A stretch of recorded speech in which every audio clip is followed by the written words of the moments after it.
What's up everyone, welcome back to a brand new video. Now you might be thinking, you've covered this scenario before already. Is this a remake? And no, this is a completely separate one. Yes, I did a scenario where Bardock was the first Super Saiyan against Frieza. The first episode literally starts with him dying before already. Is this a remake? And no, this is a completely separate one. Yes, I did a scenario where Bardock was the first Super Saiyan against Frieza. The first episode literally starts with him dying. This one's a bit different. This is Bardock going Super Saiyan against Gas, and it might not sound like a huge difference, but trust me, it is. You'll see what I mean as this goes on. Let's begin. What if Bardock was the first Super Saiyan? Our story begins while Bardock is fighting Gas on planet Cereal. The change isn't really too huge here. Against Gas, Bardock eventually did get some sort of power-up, allowing him to win the fight. But here it's a little bit different. He gets the power-up, but instead of just getting a power boost, he fully transforms. He gets a pretty big power boost. A golden aura envelops Bardock as his hair stands up, turning golden just like his aura. Bardock has become the Super Saiyan of legend. Gas is momentarily stunned, and so is Bardock. But Bardock then chuckles to himself. He didn't expect this to happen, but it'll be really easy to win the fight like this. With ease, Bardock not only defeats Gas, but he outright kills him. The other heaters are nearby, and they're kind of panicked, but Bardock also deals with them too, quickly wiping out all the heaters at once. Bardock then powers down, amazed at this new power he's gained. But there is a pretty big issue with this though. Initially, when Bardock defeated Gas in the original story, Bardock was actually shot and left for dead, and the heaters just thought that Manito and Bardock died. They ended up selling the planet, assuming that there's no risk. But with the heaters actually dead here, well, there's not going to be a planet sale, so somebody's eventually going to take notice, and that someone's going to be Frieza. So Bardock has to figure out what to do next. He makes a split-second decision.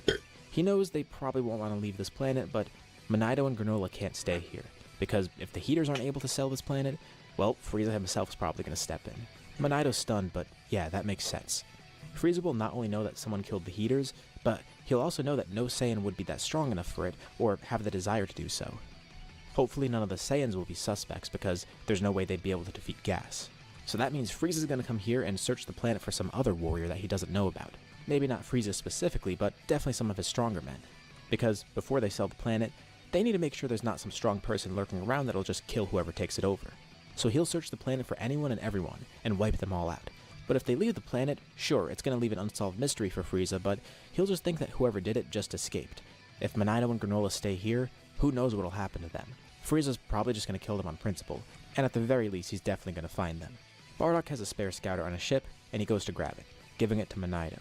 He can't bring them back in his small pod, but he tells them that they'll coordinate something eventually. This way, they can keep in contact. And Manito says they actually do have a way to escape. They could take the heater ship.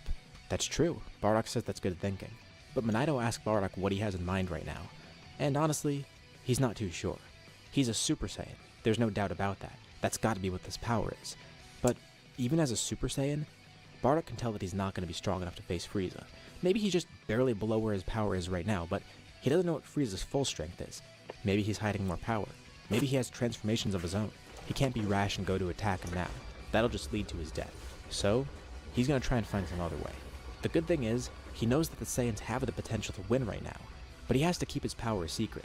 He's not even sure what other Saiyans he could tell. Like, Guinea is one thing, but anybody else, any of his allies, who knows how loyal they are to Frieza? Like, there's Leek and Taro, maybe he could trust them, or even other members of his crew that he's worked with, and he'll try that when he gets back to the planet. So, the exact time frame of when this fight happened is a little bit unclear. When Bardock fights Gas in the manga, it just says 40 years ago, which would make it around age 731, but Kakarot wasn't born until around 3 years later, and when Bardock fought Gas, Kakarot was already born. We even see him visit Kakarot right after the fight, and not long after this is when the Minus stuff in Dragon Ball Super Broly happened, also shown right after. So, I guess we could say the events on Serial were a few weeks to a few months before Vegeta was destroyed. Let's just say it was like a month beforehand. First, Bardock has to heal up, and then he tries to warn the other Saiyans. Right now he's just focused on warning them about Frieza, but nobody listens to him. And he wonders if he should reveal his secret. Right now the only person who knows is Guinea, and she's not sure if it's a good idea. If even just one wrong person finds out that a Super Saiyan exists, that's it for them. At best, Frieza would just kill Bardock. At worst, he would decide to destroy the Saiyans even quicker than normal. Eventually, Bardock gets contact from Manaido. He says that Frieza's army was searching the planet, but he and Granola are already out in space, and he asks where he wants to meet. Bardock says he doesn't really have a great idea in mind, but he was considering maybe sending Kakarot off to a planet called Earth. Manaido's confused though. What about him? What about his wife? Well, he was just going to send Kakarot there. But Manaido says that doesn't make sense. He should escape too. Well, honestly, Bardock's not really too sure right now. He wants to fight Frieza. He really does. Especially as a Saiyan, he doesn't really want to run here. But he's thought about this for a while. Would he rather fight now, not running but probably dying against Frieza? Or would he rather retreat, swallow his pride, and have an actual chance of growing stronger and winning? And not just that, living a life with Guinea, actually spending more time with the people he's learned to value more now, his wife, and his 2 sons. Manaido says he hopes Bardock comes to meet them. They're gonna go to Earth, and he expects to see Bardock there soon. Bardock stresses over this for weeks. He even sends Kakarot out to Earth, staying behind with Guinea. But just in case, he does have another option in mind. And then his worst fears are realized. All the Saiyans are now back on the planet, and Frieza's ship floats above it. In a panic, Bardock grabs Guinea, and the 2 of them board their ships. And then, they see a massive ball of fire fall from space. Quickly they launch their pods. They didn't think it would happen this soon. Actually, Bardock was hoping it didn't happen in general, but he kinda knew what the reality would be. Damn it, he wishes he had more time. Maybe he could have actually convinced everybody. Maybe he could have done something to stop Frieza. As Planet Vegeta explodes, 2 pods depart from the planet. Nobody even notices that 2 ships left at the last moment, with Bardock and Guinea watching from space as the remains of Planet Vegeta dissipate. The 2 head towards Earth. Bardock destroyed his scouter, and he advised Manaido to do so too after their last interaction. He doesn't want to risk any chance of Frieza listening into them or tracking them. Hopefully he didn't hear anything about Planet Earth. But also they did send one last communication to Raditz, telling him that their son Kakarot was sent to Earth. So Raditz knows that he's going there for a mission. But Guinea couldn't really just tell him, come to Earth. She was just giving Raditz Kakarot's location. And Raditz kinda just interprets this as, Kakarot was sent to wipe out the planet. Communicating with him covertly will be pretty hard. What they don't know is, Raditz is not coming to Earth right now. But at the very least, they're gonna find Kakarot there. Bardock and Guinea land in a forest.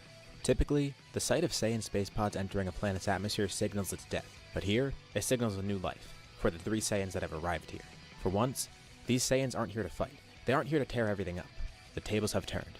Now they're the victims. They're seeking refuge. And this is exactly where they set Kakarot's coordinates, so they look around and not too far away, they find his space pod. But there's nothing in it. Kakarot's gone.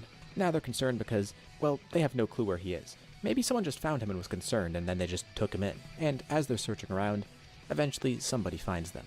And no, it wasn't Grandpa Gohan that found him. It was Granola. While he was waiting with Manaido, the 2 of them noticed something in the sky. And it looked like a shooting star or something, but Granola got a closer look. Manaido could feel a presence from it, and he realized it was a person. And with Granola's vision, they could tell it was a ship. And there was a young Saiyan on board. Alongside Granola and Manaido, Kakarot steps out, glad to be reunited with his parents. And Bardock is pretty glad to see these 2 here. For the time being, the 5 of them will probably just have to live together. Granola is old enough to know what's going on, and Kakarot kind of is, especially as a Saiyan. I feel like he'd comprehend it, but the issue for Granola is he's not really trusting of everyone, and that makes sense, especially because of what the Saiyans did. Even though Bardock did save them, it will take some time to grow that trust. So, what are they supposed to do now? Well, they gotta find that out. A few months pass. A galactic patrolman is sent to Earth on a mission to kill a Saiyan child. It's Jocko, and the events of the Jocko manga go pretty much the same. And right after the event of that story, he prepares to leave Earth, but then he detects a large power somewhere else. Oh crap, maybe it's that Saiyan he was sent to kill. What he doesn't know is that there's 2 other Saiyans here. Jocko goes to scope it out, and then he runs into an adult Saiyan. He panics, immediately drawing his gun. What's a Saiyan doing here? They're all supposed to be dead. Bardock's also a bit shocked and then tells Jocko to wait a moment. Don't say anything else. Jocko threatens to shoot him. He's part of the Galactic Patrol, and he's not going to let them take over this planet. Although, even though Jocko's trying to act brave, he's terrified. But Bardock says to put the gun down. He's going to explain who he is and why he's here. And hopefully if Jocko can keep this a secret. Because if anyone finds out that some Saiyans are alive, Frieza's going to come here and kill them. And that's going to put the whole planet at risk.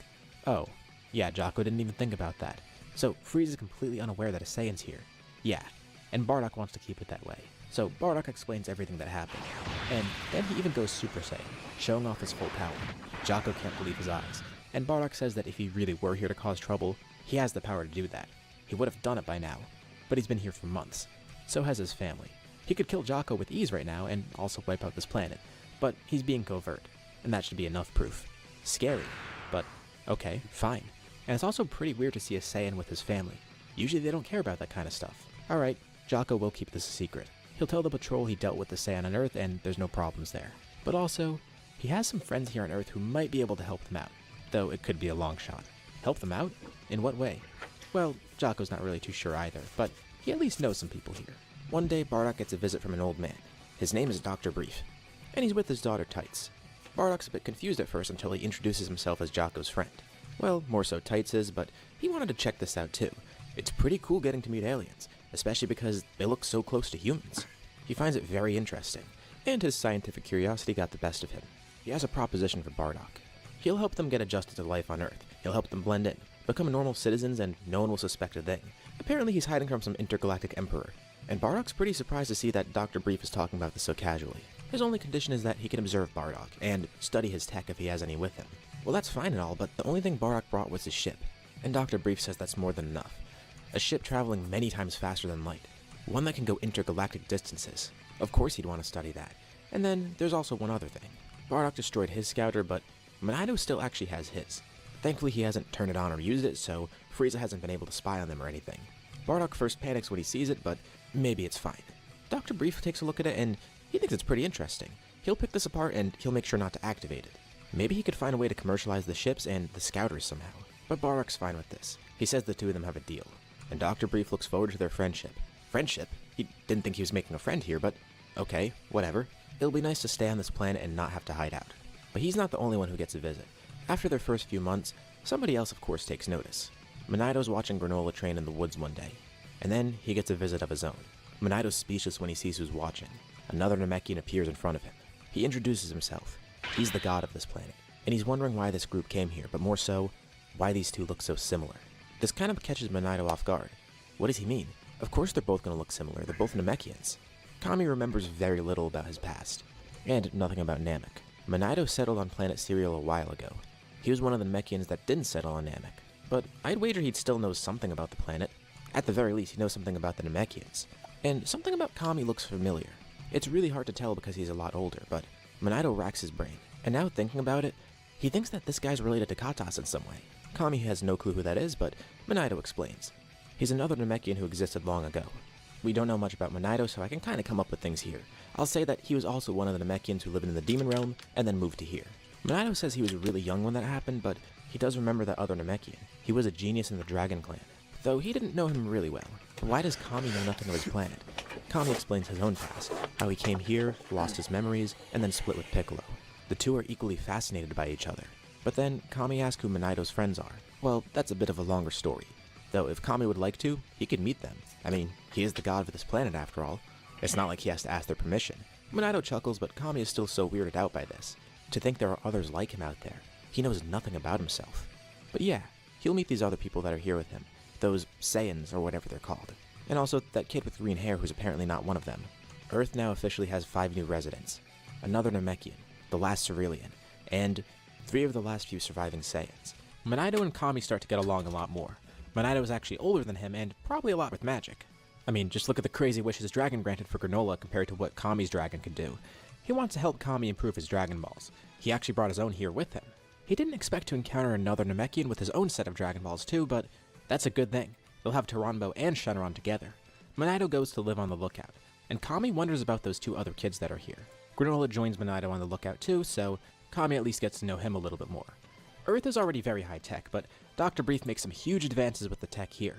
Thanks to the ships Bardock, Gine, and Kakarot have, he's able to advance his products even further, and on top of that, thanks to the Scouter, he's able to make it into some sort of communication device. It becomes a huge hit. Everyone loves their Capsule Corp glasses. Earth is now even more advanced and more connected than before, and Dr. Brief wants to show his thanks to Bardock. He becomes the head of security at Capsule Corp just so he can earn a living. And he's obviously really good at it too. He's the strongest person on Earth right now, and he is a professional mercenary essentially. But on top of that, when Dr. Brief first met Bardock, he had him sign a contract. Now, the technology wasn't actually Bardock's, but just for bringing it here, Dr. Brief cuts him in on a small percentage of the earnings. Thankfully, there shouldn't be any copyright issues with Space Emperors. If Frieza has an issue with it, well, he can come here and deal with it himself. Otherwise, he considers these Bardock's, so he gets some money from this too. The Saiyans are businessmen in a way, so Bardock is really glad to hear this and also negotiates with him. And with how much money Dr. Brief makes from this, even with just a small percentage, Bardock gets a huge amount of Zenny paid to him, on top of the job that he has at Capsule Corp, which pays pretty well too. So, not long into his time on Earth, Bardock becomes a millionaire, and Gine also has her own venture, deciding to open her own butcher shop with Bardock investing. This way they could blend into society a bit easier, and it gives them more things to do during the day. Of course, Bardock loves training, and he has great facilities at Capsule Corp. He even gets to use gravity training because he mentions the gravity difference to Dr. Brief, and he decides to rectify that. It is really weird for Bardock and Gine because even though their whole planet was just destroyed, their quality of life has jumped significantly. They've never been rich before. They were low-class Saiyans after all. They were basically the bottom of the barrel. This is kind of weird. But on top of that, there is another addition to their life. With Earth being as peaceful as it is, the two of them also end up having another kid, about a year after arriving. This time, it's a daughter, and you already know who it's going to be if you're familiar with my channel. And if not, well, whenever I have a scenario with Bardock and Gine and they end up having another kid, I usually go with the daughter and always stick with the same design and name because I included her once a while ago and people seem to like her. Plus, I have a bunch of art of her already, so I'm going to bring her back. Her name is Runa, and she hasn't shown up in a scenario of mine in a while, so I needed to bring her back somehow. As time marches on, Kakarot eventually gets enrolled in schooling to blend in, at the request of Dr. Brief, and he becomes friends with Bulma. Same for Granola too. It is kind of weird. First of all, they can't really keep up with Bulma's studies because of how smart she is, but Bulma apparently did go to a normal school in West City, so she and Granola would probably be in the same school, albeit with Granola being a few grades higher.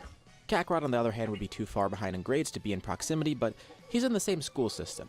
Thankfully, unlike Granola, he hasn't missed a ton of schooling because he arrived here at age 3. Kakarot actually gets a proper education. I feel like Granola would do decently in school. He is a pretty resourceful guy. I mean, he was a professional mercenary after all, and he made his own way without any help from anybody. I'm not sure how that would apply to his academics, but I think he'd do well enough. As for Kakarot, it's really weird to say because Goku had such a different upbringing, not just in how he was schooled, but just everything in general. But he has a lot of good influences and a lot of money around him too. Kakarot ends up shocking everybody. He is a really good student. He's not as smart as Bulma, but he's surprisingly a really smart kid. But naturally, him being a Saiyan, he's definitely rowdier than Goku. But with the influence of Earth, he's not like a normal Saiyan. He could at least channel a lot of this energy into sports, and outside of school, he does a lot of training. Granola, on the other hand, eventually grows to have a bond with the group. Bulma becomes a close friend to both of them, and as for Kakarot, the two of them actually become pretty brotherly. At first, it was such a strange situation, but even with the feelings that Granola harbored towards the Saiyans and Frieza, he's warmed up to Bardock's family, and Kakarot didn't do anything wrong after all. The two actually become pretty close. Even with Kakarot being a great student, though, he doesn't really like school. He wants to fight more. And Bardock and Gine don't like school either. They'd rather just have him grow up like a normal Saiyan, but they need to pretend to be Earthlings, and maybe this won't be the worst thing for him. Bardock did want his sons to thrive, and in a way, he is thriving, just by Earth standards.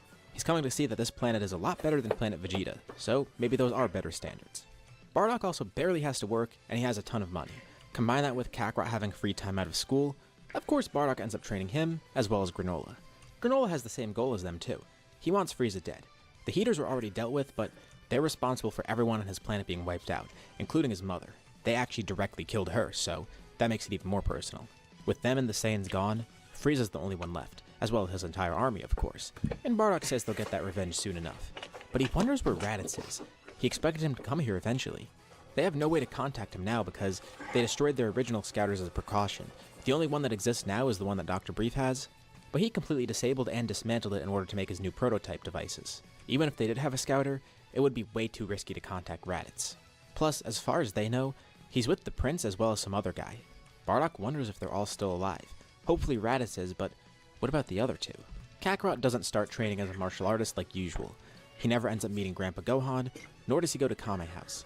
As a Saiyan child who trains, and with Capsule Corp tech at his disposal, plus Dr. Brief wanted him to study, he utilizes that tech as much as possible, including the gravity chamber that they now have. Kakarot's fighting style is weird. He's not as technical as Goku is, but after years on Earth, he is a lot physically stronger than Goku was at this point. Granolla's not as focused on fighting as the others, but he does want to take revenge on Frieza, so he definitely would be keeping up at the very least. Also, Granola's a little bit older than Bulma, so by the time Dragon Ball would normally start, Granola would be at least 18. So, he's done with school, and he needs a career, and a goal. He could go to college, and he'd probably be encouraged to do so by the people around him. Maybe he could find something with that. Kami also gets to know everyone more during this time too, mainly because of Minato. He knows Granola very well, but he starts to see Kakarot and then eventually Ruda more. Bardock is far stronger than everyone, but Kami sees Kakarot's strength and it's pretty impressive, though he's very unrefined. He and Granola should train on the lookout and eventually Ruda too. This is a thanks to Minato and a showing of their alliance. Bardock thanks Kami as well. Even though he's offered the ability to train on the lookout, Bardock declines. He likes training on his own and doing his own thing, but he appreciates the gesture.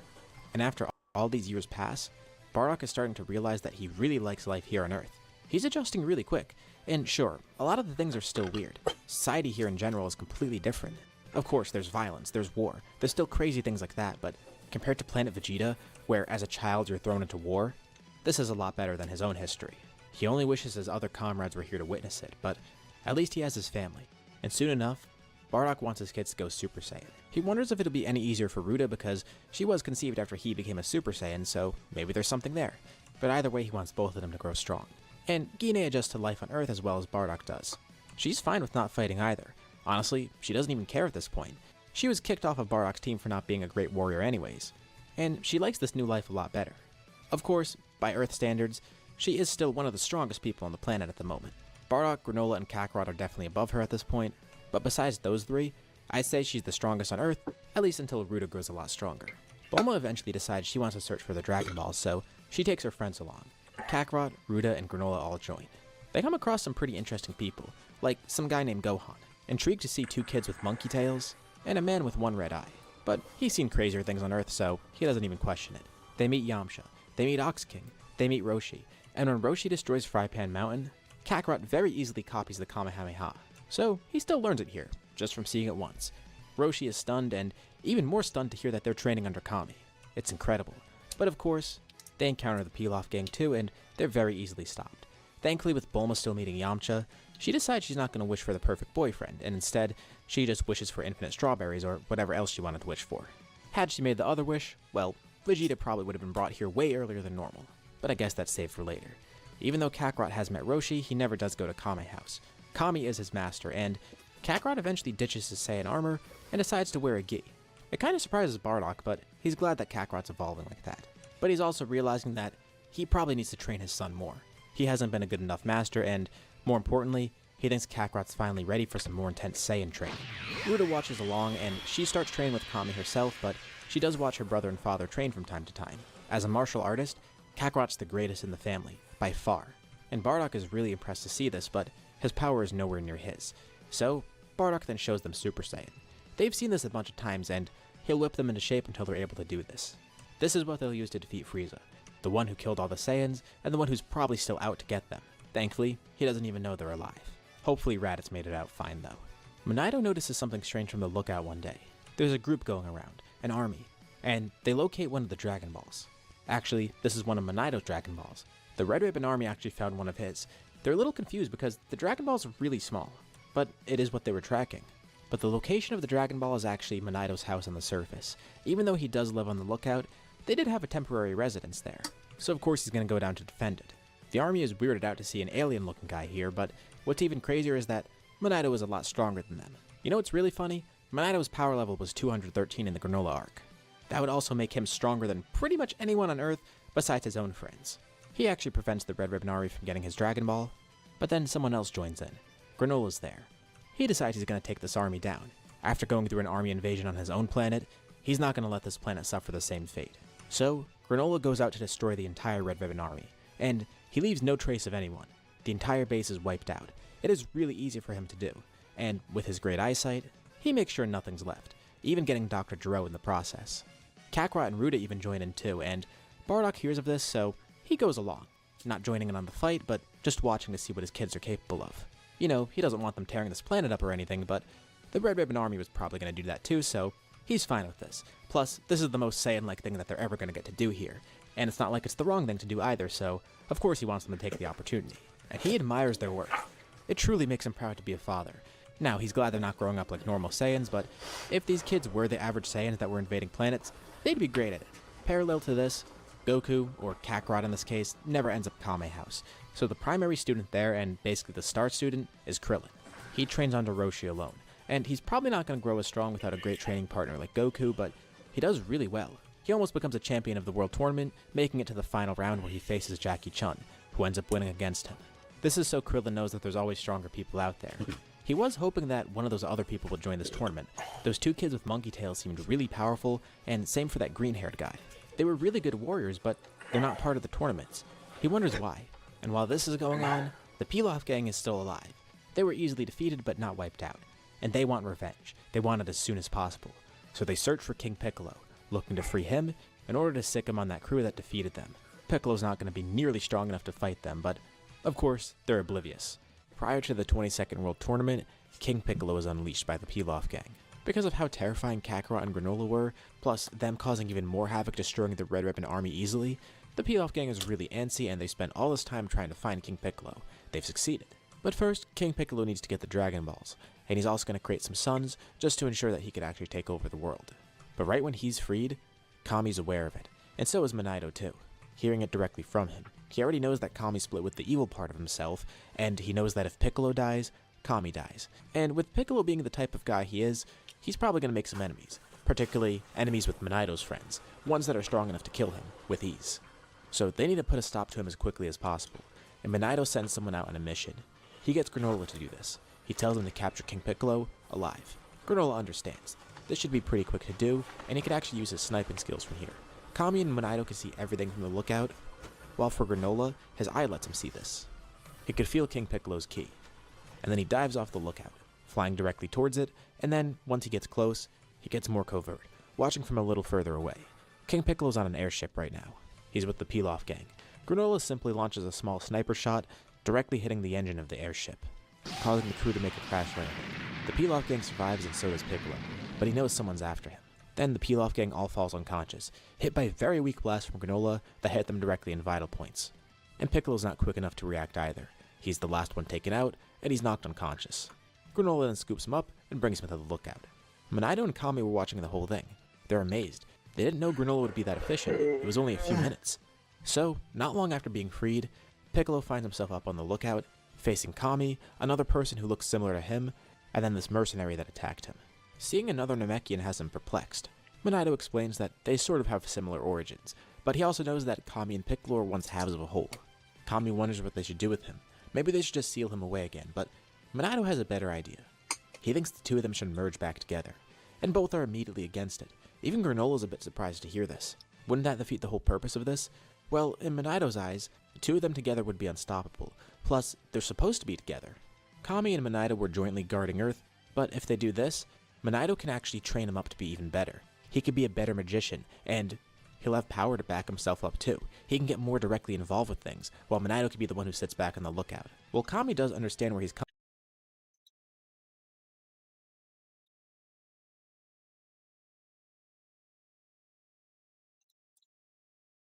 The sheep was born with stiff joints.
Even he's held back by something. But as he mentions this to Goku and Vegeta, he looks back at the other version of Turles, the good one. He can sense a strange power emanating from him, a very familiar one in fact. Turles tells his future self that he's, "What's up everyone, welcome back to a brand new video." Well, technically I guess this isn't really brand new, but it's something I've been planning on doing for a while. So a long while back I made a story where Turles ended up turning good, and also existing in the story because that's basically the barrier for entry. But since I recently redid the Gohan and Goten twins What If, I wanted to revisit this one as well because I feel like it had way more potential. And think of this like What If Raditz survived. It's a story where first of all Turles exists in the main story, and second of all, instead of him just immediately turning good, it's a story about him surviving and eventually adapting to the group. So, since it's like that Raditz scenario, we'll call this one What If Turles Survived. With that intro out of the way, let's begin discussing. The first real big thing here is adjusting Turles' story so he actually fits in with the main story, because the movie timelines are always strange. So we'll have to adjust when he comes to Earth, how he comes to Earth, and we're going to have to adjust the powers of everyone too. Our story begins after the Saiyan saga. By now, Krillin and Gohan have already left for Namek and have actually arrived there. Goku is still in the hospital and a new spaceship is being worked on too. Alongside Turles actually existing in the story, we're going to make one more small change here. And compared to Turles actually existing in the story, this change isn't too major. Yajirobe is able to get Senzu beans for Goku a little bit earlier on. Like, I'm talking a few hours earlier. Of course, the second he heals, he wants to go right over to Capsule Corp right away and get onto the spaceship. But right as he's about to jump out the window and fly away, the TV in his room has a weird newscast. Apparently, some giant tree just appeared out of nowhere, destroying all life in the area, and it looks like it's threatening even more than just that. And Goku turns back to look outside, and over the horizon far in the distance, he could actually see something over there. It's a giant tree, just like the news is saying. He asks his friends if they know anything about this, and they don't. So Goku tries to focus, seeing if he could sense anything over there. And he is actually able to pick up something. Roshi could sense something too. There's some sort of evil presence over there. Now, of course, Goku has no idea of what this is, but it could be related to everything that's going on right now. What if Earth is being attacked by Frieza's army right now too? And regardless, even if it wasn't Frieza's army, something is threatening Earth right now, and Goku's really the only one here who's able to stop it. As much as he needs to get to Namek right away, it kind of has to wait a little bit, and whatever he's about to get into, he's got to make sure it goes quickly. So Goku flies over towards the tree, hoping this won't take too long. Let's actually rewind a bit. Not too long beforehand, a crew of space warriors headed towards Earth. They were looking for a strong planet, and it seems they might have found one. They already did have their sights on Earth beforehand, but now they have an even better reason.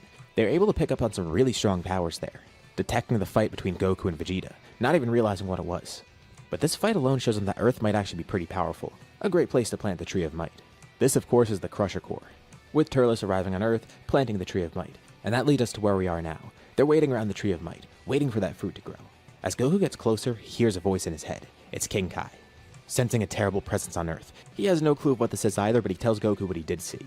The tree decimated whatever area it was in, and the person behind it, it seems to be another Saiyan.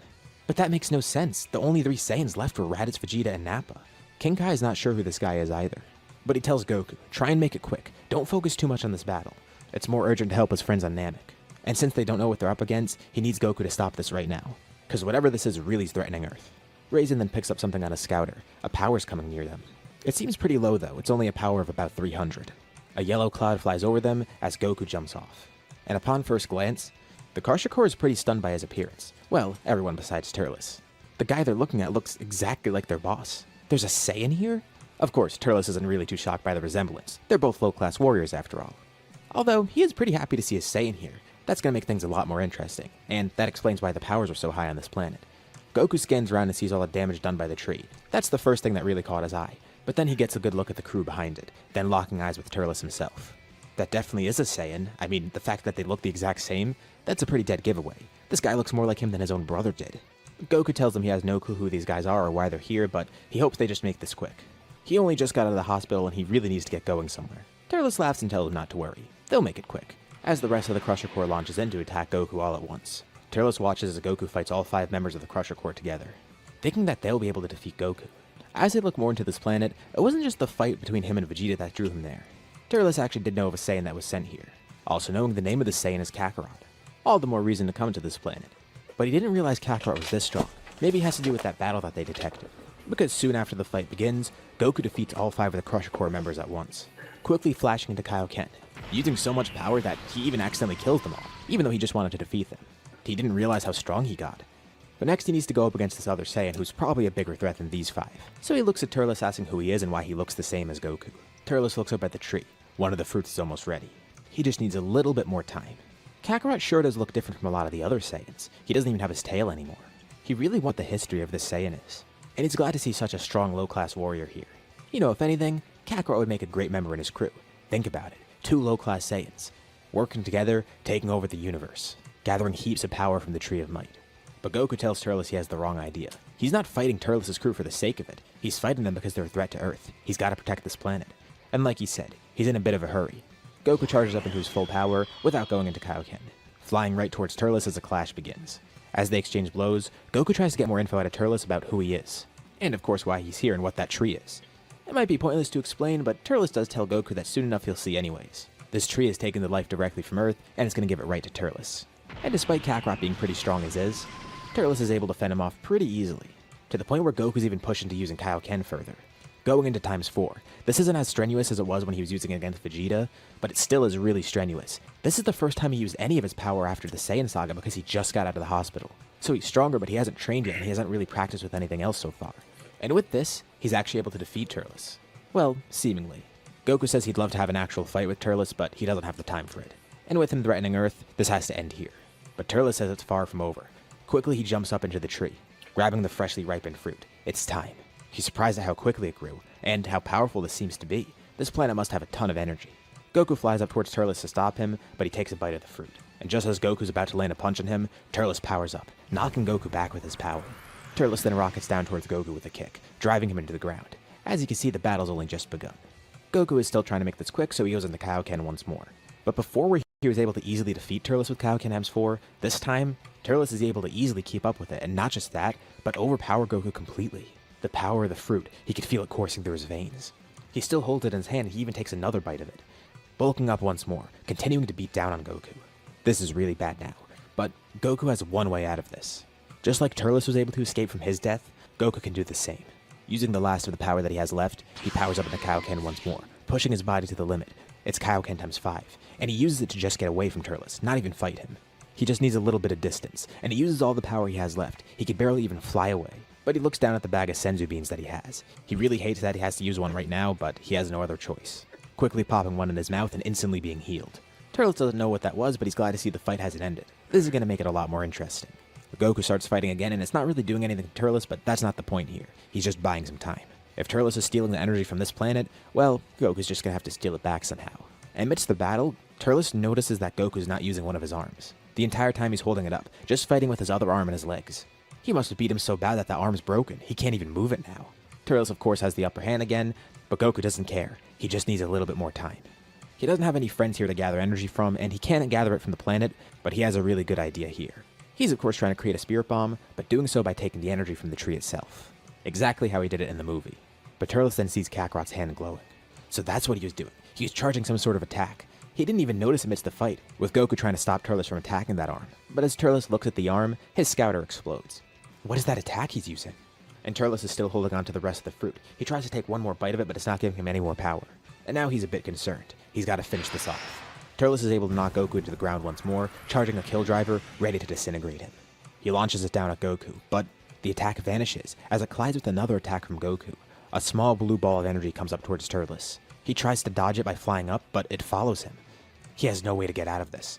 In a last-ditch effort, Turles holds his left arm out, charging all of his ki into it and trying to launch a blast at it. But it does nothing. The spirit bomb flies right through the blast, going directly into Turles' hand, then exploding with a brilliant burst of blue ki, with Goku on the ground tired out and victorious. He could take another senzu bean, but right now he's just tired, and he wants to save the rest of them for everybody else, as well as his training on the way to Namek. But as he looks towards where the spirit bomb exploded, he sees something pretty interesting. Turles is still alive, although unconscious, and barely hanging on. Goku doesn't have enough ki left to actually kill Turles. He could eat a senzu bean and do that, but it might be better to save that senzu. But for another reason he decides maybe that's not the best idea. A few days later, Turles wakes up, barely able to move, but he looks around and sees that he's on some sort of spaceship. And nearby, he sees Kakarot doing some push-ups. Where the hell is he? And how is he still alive? Goku's glad to see that he's finally awake. Of course, Turles is incredibly confused and demands to know what's going on here. Didn't he die? Well, Goku could have killed him, but he decided not to. First of all, he didn't even have enough energy left to do so. And he tells Turles he was in a pretty tough spot, but also saw an opportunity here. First of all, Turles was a pretty strong opponent, and it would be a shame to let that go to waste. Pretty similar to Vegeta. And also, Goku was pretty surprised to see that he survived the Spirit Bomb, especially after surviving a Spirit Bomb with that much power. So what? Did Kakarot kidnap him? And if so, where are they even going? And also, if the issue was that he couldn't kill Turles, why not now? He clearly has some of his energy back. Well, it's kind of a risk, but he says Turles might make for a good ally. Yes, he actually could have killed him, and the rest of his friends on Earth told him to do the exact same. But again, Goku didn't really want to waste that strength, and he had a much better idea too. It could actually help him. Having Turles as an ally would be great. Really, allies. Why would Turles be an ally with him? Well, it's like Turles said before. He wanted Goku to join him, so why not the other way around? Why isn't Turles open to it now? Turles still has no idea of where he's going with this, but Goku asks him if he knows about Frieza. Is Kakarot stupid? Of course he knows about Frieza. Well, Goku says he's actually gonna go fight him right now. What? He's gonna fight Frieza? Is he serious? That's where he's going? So he kidnapped Turles to bring him into a fight with Frieza that they're probably not even gonna win. Yeah, exactly. That's the gist of it. Turles tells Kakarot he's an idiot, not just for letting him live, but for wanting to fight Frieza in the first place. Even with the power that he got from the Tree of Might, Turles honestly isn't sure if he'd even be able to do anything against Frieza. He can't even feel that power anymore. It must have only been temporary. Goku says that Turles still hasn't noticed yet. He tells him to take a look at himself. Turles stands up and sees that he's looking down at Goku. He's slightly taller than him. And also his musculature. It's different. He looks buffer than he was before. He's still pretty injured, but he has somewhat healed, and he even looks at his left arm. There's a scar running across it, a weird scar leading to his heart. That's where the spirit bomb hit. Now, Goku still has no idea of what that fruit was or how it worked, but it seems like the effects of it are ingrained within his body now, so that power might still be there too, and it might have been what protected him from the spirit bomb. Although, Goku kinda did make this choice on a whim. He was really close to listening to everybody, including King Kai, who was telling him to kill Turles. And despite this being a long shot, it might work. And worst case, Turles doesn't join him, and they get to fight again, which is still good for Goku because he gets another fight against him. It's not like Turles would have another tree anyways. And the next battle probably wouldn't be in Turles' favor. Once again, similar situation to what happened with Vegeta. And Goku also reminds Turles, not only does he have that power ingrained in him now, but as Saiyans, they're stronger. Goku grew stronger from that fight, and while Turles hasn't fully healed, he's grown stronger too. He's worried about how strong Turles will be once he's fully healed. He'll probably be even stronger than Goku is right now. Hence why he didn't give him a Senzu Bean, alongside the fact that he wants to save the rest of them. But the way Goku sees it, this isn't really too risky of a maneuver. As Turles is, he can't fight Goku right now. They can't fight on the ship either, it's too dangerous. The ship is durable, but if they're having a serious fight in here, who knows? That would just end up killing both of them. Turles could try and do it quickly, but again, he wouldn't have the strength right now. Plus, Goku has a feeling deep down that Turles would want to try something else. But if Turles does want to fight, so be it. Goku just lets him know that he's going to lose here. And the truth is, Goku's partially glad that it turned out this way. Turles is going to make a great opponent sometime. And even better, they might have an extra ally in Namek. Turles could barely even stand up right now, but he takes everything Goku's saying into consideration. And maybe this could be interesting. Fighting against Frieza's army? If Turles is going to die in a fight anyways, instead of losing to Kakarot here, it would be pretty fun to go out in a blaze of glory against Frieza's army. And that's if he dies. He might even have a chance, especially with this new power that he has. Now, Goku's totally fine if he has to kill Turles too. If he does try any stupid moves, he's more than prepared to do so. But surprisingly, Turles ends up agreeing with Goku. He calls Kakarot insane, but he likes that insanity. He couldn't really see it before. Kakarot is too good-hearted after all. But this is the way a Saiyan would think. And Turles, he respects that. He likes that Goku's thinking this way. And besides, if Turles does make it out of this alive, he could just escape later on. Probably finding some way to plant another Tree of Might and coming back even stronger. Goku still is a bit concerned, wondering if this was the right choice, but he feels content with it. As for everything on Namek, of course all that's going to go the same because it's going to be completely unaffected. But Goku's ship touches down on the planet, with him and Turles stepping off. Goku has 3 Senzu Beans left. He actually gave half a Senzu to Turles just so they could train together. Of course, Turles did try to steal a full one, but amidst the flight Goku was able to heal himself, and now he has 3 Senzus left. And this leads them to fight the Ginyu Force. Goku faces Jason Birder as Turles faces Recoome, and both win their respective fights, showcasing their amazing power. Although, Goku simply defeats Jason Birder, while Turles kills Recoome, then killing the unconscious Jason Birder, telling Kakarot he shouldn't be so soft and keep them alive. If he weren't in a rush and didn't accidentally use too much power, he probably would have spared the Crusher Core too, wouldn't he?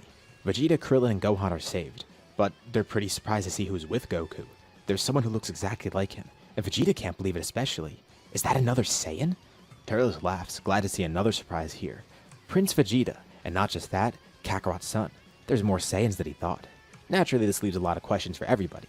So, did Goku really make the right choice here, letting Turles live and bringing him along with him? As Turles gets a good look at everyone, he realizes that maybe this won't be so bad. He already got to showcase his power against the Ginyu Force, and he's not even fully healed yet. He truly has grown a lot stronger. Kakarot has too. Plus, he does learn about the Dragon Balls here when they're mentioned. So there's wish-granting orbs here, and once his strength is fully back, he's even going to be able to fight Frieza, possibly even defeat him. This is going to be really fun. Although, the Ginyu Force isn't necessarily defeated yet. They hear a voice yell out behind them as a beam of energy comes towards Turles. Ginyu's still there. He was watching everything, obviously. And he took this brief moment to steal Turles' body, reading the power on a scouter and seeing that Turles was the strongest here. Well, supposedly.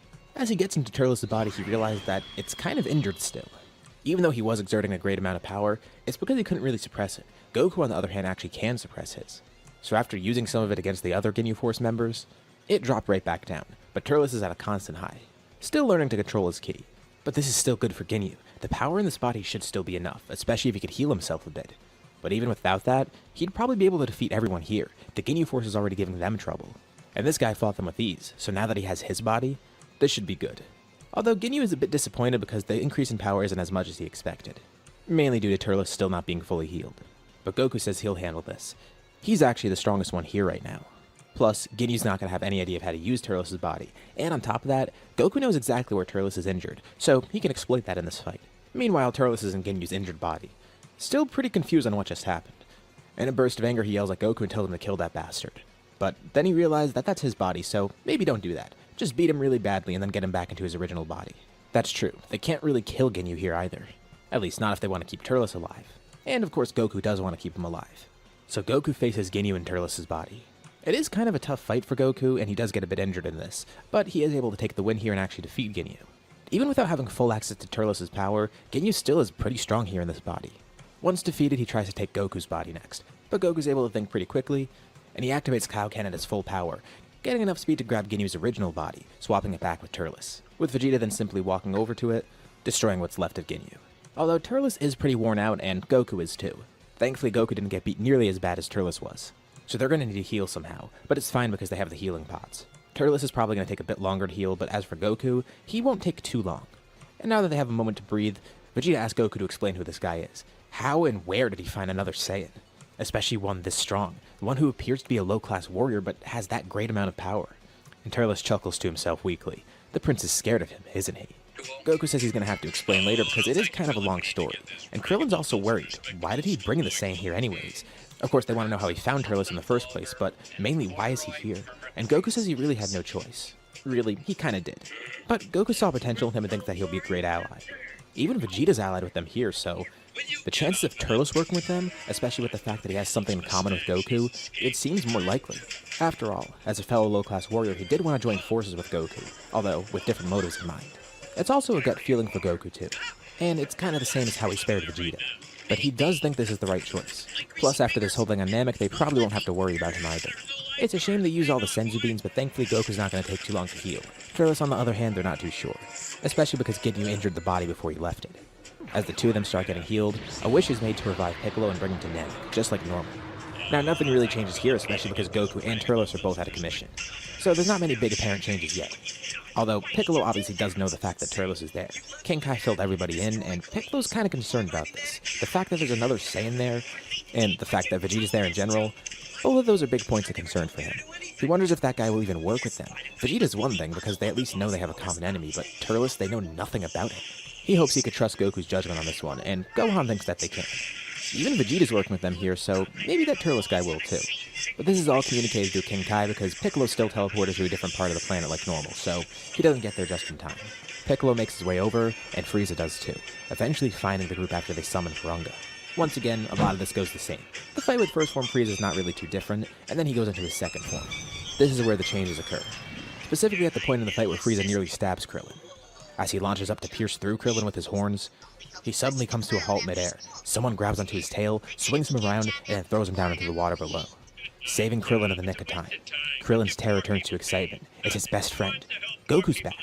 And he's pretty angered too, especially to see Krillin being nearly killed like that, alongside Gohan's life being threatened. But it should be all okay now. Goku feels a lot stronger now that he's healed here again. Plus, he can sense that Piccolo's about to arrive too, and something's strange about his power this time. Either way though, this is good. Now they finally have a chance against Frieza. With Frieza, of course, pretty surprised to see another Saiyan here, and he looks so strangely familiar too. But he's definitely a low-class warrior, so probably nothing of concern. Even Vegeta's not too big of an issue for him. Of course, Frieza's judgment is wrong here, and then Goku's able to force him to go into his third form. Here, two things happen. For one, Vegeta tries to get Krillin to hurt him so he can get a Zenkai boost, and Piccolo also arrives on the scene too, which is a perfect distraction because it means Vegeta's going to do this completely unnoticed.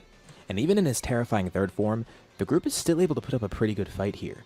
Goku's not even forced to use his full power just yet, and with Piccolo helping, and with Vegeta getting a power boost too, combined they're able to make some good progress. But Frieza still has one more form. He's still holding back significantly, as Frieza showcases his final form, easily defeating Goku here, not even giving him a chance to use Kaioken either. But the group isn't too worried because Dende is still nearby and Frieza still hasn't noticed him. The rest of them just need to buy some time. Goku gets healed by Dende, and all the while he wonders how much longer it's going to take for Turles to get back. Vegeta gave them a time frame and it's already passed, so where is he? And just as Dende finishes healing him up, Goku senses a familiar power next to him. Turles arrives on the scene. He's surprised that he was able to find this all without a scouter. Looks like he finally learned how to sense power accurately. Plus he's pretty surprised at the new set of clothes that he has on. His armor was pretty beat up, especially because it went through 2 big battles. First the one with Goku on Earth, and then the one here against Ginyu. Turles actually took these clothes from the ship. It seems they were extra clothes for Kakarot, and they just barely fit him because of the size increase. But they'll make do for now. And Goku just looks at him in awe, feeling the power that Turles has. Both of them just got huge boosts in power. But Turles especially is interesting. After all, this is the first time that Turles was actually fully healed. The Tree of Might actually did make him the strongest, didn't it? Goku just hopes that he can count on Turles to help here. He didn't realize that Turles would get this strong. But Turles says what the hell. He'll go for it. He's glad about this power. He's happy. Plus, as a fellow low-class warrior, he'll stick together with Kakarot. He may be kinda soft as a warrior, and it does annoy him that Kakarot spared him on Earth. But at the same time, he just saved his life against Ginyu, so he can't really be mad about that. So as thanks here, he'll form a temporary alliance with the fellow low-class warrior. It's a win-win for him. He gets a good fight out of this, and maybe he'll get those Dragon Balls too. Then surprised to hear that they're actually gone. Oh, that's kind of a bummer. Well, whatever. He's still gonna get a good fight, and the look on Frieza and Vegeta's faces will be worth it. Vegeta especially. Him being here makes Turles really happy. He could prove the might of a low-class Saiyan to the prince. He was already scared before, and Turles wants to see that again. Turles' superiority complex is a good thing here, because he admires Goku for being like him, and it makes him more willing to ally with Goku, being able to prove his superiority to the Emperor and the Prince. The two of them fly back into the fight together. The rest of the group can't believe the power that they're feeling, not just from Goku, but from Turles especially, and Piccolo's really concerned after sensing it up close. Why did Goku bring him here? Frieza at first thinks he's seeing double. He thinks he's hallucinating because he thought he killed that Saiyan. But Goku was barely able to make it, and now there's another person here who looks exactly like him. Well, almost exactly like him. Both of these things come as a huge shock to him. There's 2 extra Saiyans left, and they're both low-class warriors that look exactly the same. Maybe they're even brothers. Frieza doesn't know. But Turles introduces himself to Frieza. His name is Turles, formerly the leader of the Crusher Corps, although they're kind of disbanded now. Oh, the Crusher Corps. Frieza's army had actually heard of that faction, but they never knew that there was a Saiyan part of it, especially leading it. But this only serves to anger Frieza even more, because the Crusher Corps kinda was a bit of competition. Though they didn't have much of an impact on the Frieza force, the Crusher Corps did go around conquering smaller planets. Not only does Frieza hate Turles for being a Saiyan, but he hates him for being competition, stealing his business. But it's good to have all the Saiyans in one place. This must be his lucky day. Sure, he didn't get the Dragon Balls, but he's gonna get to finally wipe out all the Saiyans. In terms of power levels here, there's not really too much to cover because most of the group is pretty much the same. But let's look at Turles and Goku at least. Turles' power is at 40 million. The power of the Tree of Might is still coursing through his veins. Plus, with the multitude of Zenkais he got and all the training he had on the way to Namek, he actually grew pretty significantly, which is why it was such a surprise to everyone. As for Goku, he's at 6 million, placing him exactly at 120 million with Kaioken times 20. I feel like this is pretty reasonable for Goku. He did have more boosts in power, but they were smaller, plus that one big one from Frieza. And on top of that, his training on the way to Namek was better because he had a training partner. So I think 6 million compared to 3 million, it's a pretty reasonable boost. This also does mean that at Kaioken times 20, Goku matches Frieza's 100% power. But of course, he can't maintain Kaioken forever. The group all fights Frieza together, but it's mainly Goku, Turles, and Piccolo doing the heavy lifting. And with him just in his final form right now, they're actually doing pretty well against him, especially at a point when Goku powers up into Kaioken times 20. Frieza eventually gets up to 50%, but Goku completely dogwalks him. At 50%, Frieza barely overpowers Turles, but Goku with Kaioken times 20 has double the power. And this gets him to realize he needs just one good shot at Frieza, and he'll be able to defeat him here. Kaioken times 20 is more than enough, even though he can't really use it too well. And at times 10, he exactly matches Frieza. And Turles is pretty impressed too. Even though Kakarot's base is weaker, that technique he uses makes him a lot stronger. It's the same thing he used to fight Turles back on Earth. But with the advantage in power, Goku probably still would want Frieza to show off his full strength. Of course, the others think he's crazy for this. But Goku's not being cocky here. He's just confident in his power and Turles's. What better way to defeat Frieza than to shatter his pride? And you know what? Turles can get behind that. Vegeta can too, even though he's not really going to be doing any of the attacking here. King Kai yells into Goku's mind calling him an idiot, but they let Frieza do this anyways. With Goku briefly dipping out, it's Frieza powers up. And it's just like Goku thought. It does make him a lot more powerful, but still, Frieza's gonna lose here. The reason Goku dipped out is because he went to go get healed by Dende again. It didn't give him a massive boost in power because he wasn't really too injured, but it put him back at full health, and it did buff him a little bit. With him now at full strength and a little bit stronger, he actually does overpower Frieza very slightly. And with help from Turles, collectively they completely overpower Frieza. It's a tough fought battle, especially because Goku needs to use Kaioken times 20, but they're able to defeat Frieza finally. Frieza nearly tries to blow up the planet, but Goku's able to stop it. Goku got what he wanted. He got a good fight out of Frieza, and he got to completely shatter his pride. Frieza's defeated, and Goku tells him to go home. But before Frieza or anyone else could do anything, Turles simply walks up to the defeated Emperor. How pathetic. Not only is he going to be killed by a Saiyan, but a low-class one of all things. With Goku sensing Turles' power spiking, immediately knowing what he's about to do, but it's already too late. Turles completely vaporizes the weakened Frieza, cementing his spot as the mightiest. And he looks to Goku. It's just like he told him before. He's way too soft, sparing Frieza of all people. But it's fine because their alliance here is done anyways. He thanks Kakarot for the experience, and tells him not to worry. He doesn't plan on coming back to Earth again. Well, at least not to take it over. Maybe he'll come back for a fight with Kakarot someday. But for now, this is really all he wanted. He launches off, going to take one of the Frieza Force spaceships, flying off into space. The others really can't believe it, especially Vegeta. He knows why Kakarot's so strong. That power, Kaioken, is the same thing that he fought against on Earth. But Turles, he had no technique, no transformation. And it makes Vegeta wonder, is Turles a Super Saiyan? But they're not going to have an answer anytime soon, because Turles is now off on his own. Piccolo still can't believe he let Turles go and brought him here in the first place. But Goku says it all worked out in the end. And look, Turles didn't even threaten them. And he nudges Piccolo and whispers, honestly, if anything, Vegeta's still a bigger threat than Turles. At least with Turles, they know he's not going to attack Earth again. With the Dragon Balls back on Earth, Kami wishes for all the Namekians and everyone else killed by Frieza to be revived. This also does bring back Porunga temporarily, and they use that last wish to bring Yamcha back. Ten and Chaozu will come back together later on, and the Namekians actually offer to do this. Mori becomes the new elder when Guru dies not too long later. And as a thanks to everyone here, the least they could do is revive the other people that they wanted to revive. They're just going to have to wait a few more months, which is fine. As for Vegeta, he really has no clue where to go now. He could do the same thing Turles did, just steal one of the ships there and leave. But the rest of the group kind of wants to keep an eye on him, and once they regroup with Bulma, she decides to just drag him back to Earth. They already let one Saiyan escape, so it's better to keep Vegeta close too. With Bulma just as surprised to hear about Turles and everything that happened with him. On the way back, Goku finally explains everything too, now having the time to tell them what happened. Honestly, Goku doesn't really know either. Turles came to Earth, grew some big tree, ate a fruit off it, and then got really strong somehow. But they're still confused on why he let Turles